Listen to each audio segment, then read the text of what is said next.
HSC English গ্রামারের অন্যতম গুরুত্বপূর্ণ টপিক হচ্ছে মডিফায়ার। তো এই মডিফায়ারের পার্ট 8 নিয়ে আজকে আলোচনা করব আমরা। তো পার্ট 8-এ মূলত ইনফিনিটিভ ফ্রেজ নিয়ে আলোচনা করব। ইনফিনিটিভ নিয়ে কিন্তু আগে একটা পার্টে আলোচনা করেছি। আজকে আমরা কি শিখব? ইনফিনিটিভ ফ্রেজ সম্পর্কে শিখব। আচ্ছা, তাইলে ইনফিনিটিভ ফ্রেজ সম্পর্কে জানতে গেলে আগে ইনফিনিটিভ সম্পর্কে জানতে হবে। অর্থাৎ ইনফিনিটিভ বিষয়টা কি? ইনফিনিটিভ হচ্ছে টু এর সাথে যখন ভার্বের বেস ফর্ম যুক্ত হয় তখন ওইটাকে কি বলবো আমরা? ইনফিনিটিভ বলবো। যেমন to go, to eat, to play, to run, to study, to buy. সাধারণত টু অর্থ তে হয়, তাইলে টু গো মানে কি? যেতে, ওই রকম অর্থ দেয়। টু ইট মানে খেতে, টু প্লে মানে খেলতে, টু রান মানে দৌড়াতে, ওই রকম। টু স্টাডি মানে পড়ালেখা করতে, ওই রকম। টু বাই মানে কিনতে, তে অর্থদের সাধারণত টু যুক্ত হইলে। তাহলে এই যে টু এর সাথে ভার্বের বেস ফর্ম যুক্ত হয়েছে, এটা হচ্ছে ইনফিনিটিভ। টু এর সাথে ভার্বের বেস ফর্ম বা প্রেজেন্ট ফর্ম বলতে পারো, তবে এখানে বেস ফর্ম বলাটাই ভালো হবে। টু ইট, তারপরে টু প্লে, এই যে ভার্বের প্লে কিন্তু ভার্বের বেস ফর্ম, প্লে ইট কিন্তু ভার্বের পাস্ট ফর্ম। তাহলে এখানে টু এর সাথে যখন ভার্বের প্রেজেন্ট ফর্ম বা বেস ফর্ম যুক্ত হয় ওইটাকে আমরা কি বলবো? ইনফিনিটিভ বলবো।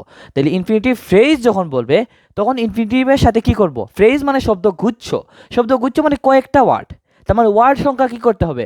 বাড়াই দিতে হবে। যদি বলে নাউন, তার মানে আমি সাধারণত নাউন বলতে একটা ওয়ার্ড, আর নাউন ফ্রেজ বলে কি করব? একাধিক ওয়ার্ড, কারণ ফ্রেজ শব্দটা তো শব্দগুচ্ছ, তার মানে কয়েকটা ওয়ার্ড হতে হবে, অ্যাটলিস্ট দুইটা ওয়ার্ড হতে হবে। একইভাবে ইনফিনিটিভ ফ্রেজের বেলাও সেম, যে ফ্রেজ মানে কি? শব্দগুচ্ছ, শব্দগুচ্ছ মানে কয়েকটা ওয়ার্ড। তার মানে কি করব আমরা? এই যে ইনফিনিটিভ আছে, ইনফিনিটিভের সাথে আরও অন্তত একটা ওয়ার্ড অ্যাড করে ফেলবো। এখন বলবো যে একটা ওয়ার্ড যে সাথে যুক্ত করব, তো এটা কীভাবে যুক্ত করব? এটা হচ্ছে কনটেক্সটের সাথে মিল রেখে, মানে এই প্যাসেজটা কী নিয়ে, বা এই যে মডিফায়ারে যেটা আসবে ওই প্যাসেজটা বা পড়বা এটা কী নিয়ে, ওই কনটেক্সটের সাথে মিল রেখে এখানে একটা ওয়ার্ড অ্যাড করে ফেলবা। আমি এক্সাম্পল দিই, তাহলে ব্যাপারটা ক্লিয়ার হবে। তার মানে ইনফিনিটিভ ফ্রেজ বিষয়টা কি? ইনফিনিটিভের সাথে যখন আরও একটা বা একাধিক ওয়ার্ড যুক্ত হবে তখন ওইটাকে আমরা ইনফিনিটিভ ফ্রেজ বলবো। ফ্রেজ মানে শব্দগুচ্ছ, তার মানে ওয়ার্ড সংখ্যা বাড়াই দিতে হবে, আর কিচ্ছু না। ইনফিনিটিভের সাথে যখন আরেকটা ওয়ার্ড অ্যাড করে ফেলবো বা আরও দুইটা ওয়ার্ড অ্যাড করে ফেলবো তখন ওইটাকে কী বলবো আমরা? ইনফিনিটিভ ফ্রেজ বলবো। অর্থাৎ কনটেক্সটের সাথে মিল রেখে ইনফিনিটিভের সাথে আরও একটা বা একাধিক ওয়ার্ড অ্যাড করে ফেলবো, সেটাই হয়ে যাবে ইনফিনিটিভ ফ্রেজ। আচ্ছা, তাহলে আমরা একটা ইনফিনিটিভ ফ্রেজের একটা বোর্ড প্রশ্ন সলভ করবো, তাহলে ইনফিনিটিভ ফ্রেজ সম্পর্কে আরও ব্যাপারটা ক্লিয়ার হয়ে যাবে। দেখো এখানে দেওয়া আছে উই টেক ফুড, তার মানে কি? আমরা এখানে টেক করতো নেয়া না, এখানে টেক করতো খাওয়া, ওই রকম বোঝায়। তাহলে উই টেক ফুড, আমরা খাবার খাই। তাহলে এখানে কি ইউজ করতে বলছে? এখানে বলছে use N infinitive phrase two pre modify the verb বা পোস্ট মডিফাই দ্য ভার্ব। পরের অংশে কী আছে ওইটা আমাদের দেখা লাগবে না, আমাদেরকে কনটেক্সটের সাথে মিল রেখে এখানে একটা ইনফিনিটিভ ফ্রেজ বসাই দিতে হবে। কারে মডিফাই করতেছে, ওইটা প্রি মডিফায়ার নাকি পোস্ট মডিফায়ার, ওইটা বোঝার দরকার নেই।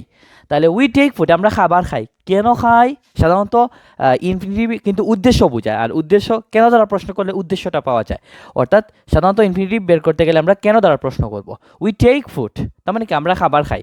কেন খাই? খাবার কিসের জন্য খাই? আমরা বেঁচে থাকার জন্য। তাহলে কি টু সার্ভাইভ বসাই দিব? টু সার্ভাইভ বসাইলে কি হবে? টু সার্ভাইভ, বেঁচে থাকার জন্য এটা খাবার খাই, তাহলে কি ভুল হবে? না, অর্থগতভাবে ঠিক আছে, কিন্তু একটু ব্যাপার স্যাপার আছে। এখানে ইনফিনিটিভ ফ্রেজ বলছে, যদি ইনফিনিটিভ বলতো তাহলে টু সার্ভাইভ 100% কারেক্ট, কিন্তু আমরা যেহেতু ফ্রেজ বলছে সেহেতু কী করবো? অ্যাটলিস্ট আরেকটা ওয়ার্ড অ্যাড করার চেষ্টা করবো। তার মানে টু সার্ভাইভ না বলে কি বলবো? আমরা কিসের জন্য খাবার খাই? আমরা খাবার খাইলে কি হয়? শরীরে কি হয়? শরীরে শক্তি পাই, শক্তির জন্য তো আমরা খাবার খাই। খাবার না খেলে তো আমাদের মধ্যে শক্তি থাকবে না, হাঁটতে পারবো না, কাজ করতে পারবো না, এটাই তো। তাইলে কিসের জন্য খাবার খাই? উই টেক ফুড, আমরা খাবার খাই কোন উদ্দেশ্যে? এনার্জি নেওয়ার জন্য, শক্তি পাওয়ার জন্য। তাইলে কি বলতে পারি? টু গেট এনার্জি বলতে পারি কি না? গেট অর্থ পাওয়া না, মানে এনার্জি পাওয়ার জন্যই তো আমরা খাবার খাই। টু গেট এনার্জি মানে কি? আমরা খাবার খাই এনার্জি পাওয়ার জন্য। এটা বুঝতে অসুবিধা আছে? দেখো এখানে ইনফিনিটিভ ইউজ করছি, টু গেট বলে ইনফিনিটিভ। কেন এখানে এনার্জি ইউজ করলাম? কারণ এখানে ফ্রেজ বলছে, যেহেতু ফ্রেজ বলছে তার মানে আরেকটা ওয়ার্ড এড করে ফেললাম। এই যে কনটেক্সটের সাথে মিল রেখে আরেকটা ওয়ার্ড এড করে ফেললাম, এইটাই তো ফ্রেজ হয়ে গেছে, ইনফিনিটিভ ফ্রেজ। এখন ইনফিনিটিভ ফ্রেজের জন্য যে কোন ওয়ার্ড এড করতে হবে, ইনফিনিটিভের সাথে কয়টা ওয়ার্ড এড করতে হবে এবং কোন ওয়ার্ড অ্যাড করতে হবে ওইটা শেখার তো দরকার নেই। কনটেক্সটের সাথে মিল রেখে এই যে ইনফিনিটিভের সাথে আরেকটা ওয়ার্ড অ্যাড করে ফেলবা, সেটাই হয়ে যাবে। তাহলে উই টেক ফুড, আমরা খাবার খাই। কেন খাই? শক্তি পাওয়ার জন্য। তাহলে টু গেট এনার্জি, এবার বলতে পারি না? বলতে পারি তো। এই যে ইনফিনিটিভের সাথে আরেকটা ওয়ার্ড অ্যাড করে ফেলছি, এই জন্য ইনফিনিটিভ ফ্রেজ হয়ে গেছে। এটা কিন্তু রাজশাহী বোর্ডের প্রশ্ন। তো এটা কি কঠিন কিছু না? ইনফিনিটিভের সাথে আরও একটা বা একাধিক ওয়ার্ড অ্যাড করে ফেলবা কনটেক্সটের সাথে মিল রেখে, তাইলে ইনফিনিটিভ ফ্রেজ হয়ে যাবে। চলো ইনফিনিটিভ ফ্রেজ রিলেটেড আরেকটা প্রশ্ন সলভ করা যাক। হিজ পোয়েমস, এখানে হিজ বলতে কাজী নজরুল ইসলামকেই বোঝানো হয়েছে। His poems and songs played a great role in our war of liberation. তার মানে কি, তার যে কবিতাগুলো এবং গানগুলা কি করছে, প্লেড এ গ্রেট রোল মানে বড় রকমের একটা অবদান রাখছে in our war of liberation. তার মানে কি, আমাদের স্বাধীনতা যুদ্ধে। এখানে বলছে ইনফিনিটিভ ফ্রেজ ইউজ করতে, এটা কিন্তু বোর্ডের প্রশ্ন। তো ইনফিনিটিভ ফ্রেজ মানে কি, টু ইউজ করতে হবে প্রথমে, ইনফিনিটিভ বলুক আর ইনফিনিটিভ ফ্রেজ বলুক, প্রথমে টু, তারপরে ভার্ব ইউজ করতে হবে, ভার্বের বেস ফর্ম। তাইলে এখন কোন ভার্বটা ইউজ করবো এটা কীভাবে বুঝবো, এটা কনটেক্সটের সাথে মিল রেখে বুঝতে হবে। তাইলে এখানে বলছে যে তার যে কবিতাগুলা বা তার যে গানগুলা এগুলা অনেক বেশি অবদান রাখছে, কখন, in our war of liberation, তার মানে স্বাধীনতা যুদ্ধে। আর চিন্তা করো স্বাধীনতা যুদ্ধের সময় এটা কীভাবে অবদান রাখছে, এই যে গানগুলা, এই গানগুলা যখন বিপ্লবী টাইপের যে গানগুলা বা এই যে কবিতাগুলা ওগুলা যখন মানুষ শুনতো তখন কী হইতো, মানুষ উদ্বুদ্ধ হইতো। তাইলে উদ্বুদ্ধ হওয়ার ইংলিশ কি, এনকারেজ, মানুষদেরকে কী করতো, উৎসাহ দিত, এনকারেজ করতো। এবার বলতে পারি না, বলতে পারি। তো তাহলে কনটেক্সটের সাথে মিল রেখে টু এনকারেজ বলতে পারি, COURAGE,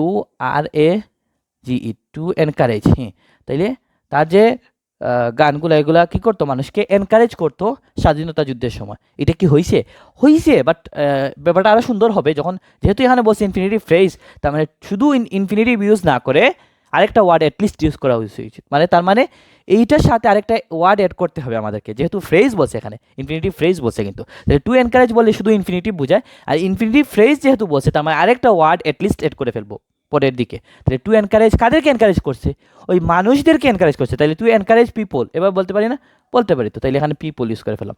আমার লেখা খুবই সুন্দর, এটা আমি জানি, একটু কষ্ট করে বুঝে ফেলো। এখানে আশা করি বুঝতে অসুবিধা নেই, কারণ আমি বলে বলে লিখতেছি।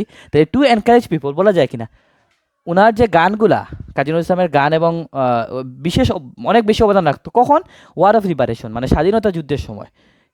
কিসের মাধ্যমে, মানে কীভাবে এটা অবদান রাখতো, ওই যে মানুষদেরকে উদ্বুদ্ধ করার মাধ্যমে, এনকারেজ করার মাধ্যমে। তাহলে টু এনকারেজ পিপল বলা যায় না, বলা যায়। তো এটাকে আমি মুখস্থ করে বলছি না, এটা কনটেক্সটের সাথে মিলে বসাইতে হবে আমাদেরকে। তাহলে টু এনকারেজ না বসে টু এনকারেজ পিপল বসাইছি। কেন বসাইছি, কারণ এখানে বলছে ইনফিনিটিভ ফ্রেজ, যেহেতু ফ্রেজ বলছে সেহেতু ইনফিনিটিভের সাথে অ্যাটলিস্ট আরেকটা ওয়ার্ড এড করতে হবে, এই জন্য আমরা পিপল এড করলাম।